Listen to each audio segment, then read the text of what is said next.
All right. Gents, here's a nice question from a Facebook user. I don't know who this is. Do you want to tell me, Facebook user? I'm gonna guess it's Scott Vaughn, but correct me if I'm wrong. Gents, do you think negotiation is going to change with this recession? That's Patrick.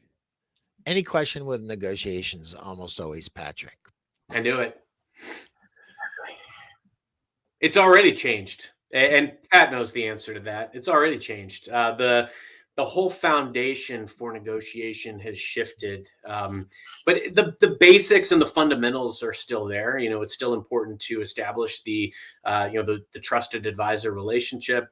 It's important to sit in the current state of both parties in this shift in the climate, right? But the things that we're talking about are different. So a lot of our customer conversations right now that ultimately are in the negotiation phase, it really comes down to how can we do more with less. Everyone is looking at the economic headwinds, making decisions differently. They might be tightening their belt. They're looking at budgets differently. They're looking at where costs can be cut. So a lot of the conversations that we have now that might beget relationships that beget deals, and because I'm hesitant to say that beget deals. Deals are a byproduct of relationships every time.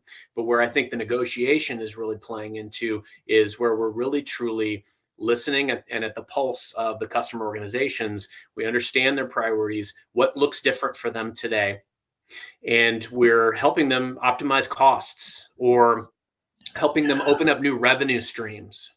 And so to be clear, the fundamentals of negotiation are still very similar. You know, those foundations will always be there, where, you know, understanding what matters to the customer, what is the time to value, what is the return on investment, you know, where are we going to ultimately be able to find meaningful ways to go forward together as two organizations. What resources do I have to bring to bear? Where can I invest? Where can I lean in? A lot of those fundamentals are similar, but all of the key components of getting the deal done and the heavier reliance on budgets and where priorities lie and what customers are reporting in their quarterly business reviews and their annual reports, those things become all the more pressing.